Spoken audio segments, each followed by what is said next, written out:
Experts का मानना 2026 तक रूस भारत की फार्मा इंडस्ट्री के लिए दूसरा सबसे बड़ा बाजार बन जाएगा। अमेरिकी जनता पर महंगाई का सीधा असर, मेडिकेयर बजट और इंश्योरेंस प्रीमियम बढ़ेगा। अमेरिकी कंपनियां लोकल प्रोडक्शन से उतनी सस्ती दवाएं नहीं बना सकती। यानी कि कैसे एससीओ समिट में प्रधानमंत्री नरेंद्र मोदी और रूस के दोहरे राष्ट्रपति व्लादिमीर पुतिन ने मिलकर भारत की दवा इंडस्ट्री के लिए एक नया दरवाजा खोल दिया है। दोस्तों, डोनाल्ड ट्रंप ने जब भारत पर दबाव डालना शुरू किया था तब शायद उन्होंने सोचा भी नहीं होगा कि उनका यह कदम आखिरकार खुद अमेरिका के खिलाफ उल्टा पड़ जाएगा। अमेरिका में दवाओं की कीमतें आसमान छूने लगीं और भारत ने रूस के साथ मिलकर एक नया रास्ता खोज लिया। कि कैसे एससीओ समिट में प्रधानमंत्री नरेंद्र मोदी और रूस के दोहरे राष्ट्रपति व्लादिमीर पुतिन ने मिलकर भारत की दवा इंडस्ट्री के लिए एक नया दरवाजा खोल दिया है। ट्रंप ने भारत से आने वाली दवाओं पर 75% से 250% तक टैरिफ लगाने की धमकी दी। अमेरिका में इस्तेमाल होने वाली आधी से ज़्यादा जेनरिक दवाएं भारत से आती हैं। अगर 250% टैरिफ लग जाता तो $10 की दवा अमेरिका में $35-40 तक पहुंच जाती। अमेरिका की हेल्थ केयर व्यवस्था और बजट पर सीधा बोझ, ट्रंप की राजनीति, ईगो प्लस लोकल प्रोडक्शन दिखाने का दबाव, लेकिन नतीजा अमेरिकी जनता की जेब पर हमला। एससीओ समिट में मोदी पुतिन मुलाकात। सूत्रों के अनुसार सबसे बड़ा मुद्दा था फार्मा एक्सपोर्ट।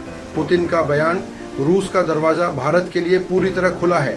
भारत जैसी कंपनियां अब अमेरिका की जगह रूस के $45 बिलियन वाले मार्केट को टारगेट करेंगी।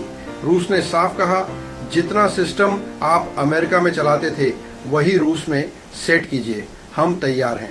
पेंजा रीजन में भारत को पहले ही नई एक्सपोर्ट अपॉर्चुनिटीज मिल चुकी है। भारत धीरे धीरे रूस में लोकल मैन्युफैक्चरिंग यूनिट्स भी सेट कर रहा है।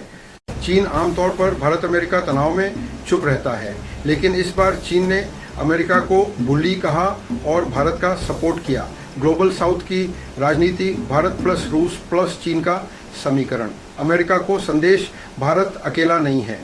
अमेरिका में नुकसान, लेकिन रूस और ईस्टर्न यूरोप में नए अवसर। रूस चाहता है कि भारत जितनी दवा अमेरिका भेजता था उतना ही रूस में बेच सके। $41 बिलियन साइज वाली रूसी फार्मा मार्केट में भारत की पकड़ मजबूत।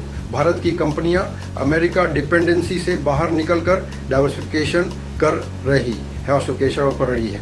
एक्सपर्ट्स का मानना 2026 तक रूस भारत की फार्मा इंडस्ट्री के लिए दूसरा सबसे बड़ा बाजार बन जाएगा। अमेरिकी जनता पर महंगाई का सीधा असर, मेडिकेयर बजट और इंश्योरेंस प्रीमियम बढ़ेगा। अमेरिकी कंपनियां लोकल प्रोडक्शन से उतनी सस्ती दवाएं नहीं बना सकती। यानी ट्रंप का कदम भारत को रोकने के बजाय अमेरिका को महंगा पड़ा। दोस्तों, यह पूरा मामला हमें एक बड़ी सीख देता है। दुनिया की अर्थव्यवस्था अब एक तरफा नहीं रही। अगर एक दरवाजा बंद होता है तो दूसरा दरवाजा खुल ही जाता है।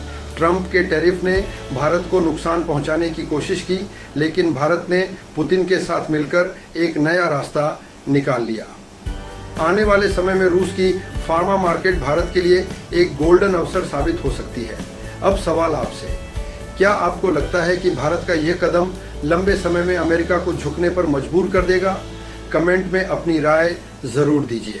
और हाँ, अगर ये वीडियो अच्छा लगा तो लाइक, शेयर और सब्सक्राइब करना मत भूलिएगा।